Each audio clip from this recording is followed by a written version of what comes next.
Good morning সবাইকে, welcome back to our channel lazily barrett war ladies life. সকাল সকাল আমি অফিস চলে এসেছি। গলার অবস্থা খুব খারাপ, এত ঠান্ডা লেগে গেছে, গলা পুরো বন্ধ হয়ে আসছে।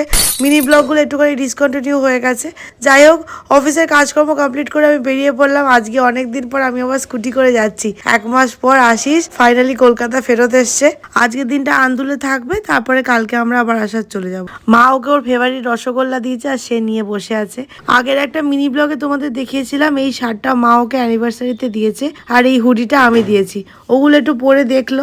ডোডো বাবু তো দাদাকে এত ভালোবাসে, মাঝে মাঝে এসে দেখে যায়। সন্ধ্যেবেলা একটা কাজে একটু বেরিয়েছিলাম, তাই প্ল্যান না থাকা সত্ত্বেও আশিসকে একবার রাসের মেলা দেখিয়ে আনলাম। যেহেতু এখন ভাঙা রাস, তাই ভিড়টা একটু কম। ফেরার পথে মিয়ামর থেকে একটা কেক নিয়ে এসেছি।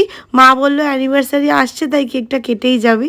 আর রাত্রিবেলা বিরিয়ানি। 1 মাস ডায়েটিং করার পর বিরিয়ানি খেতে যা লাগলো না। আমি খাই, তোমরা আরো মিনি ব্লগের জন্য সাবস্ক্রাইব করে দিও। টাটা।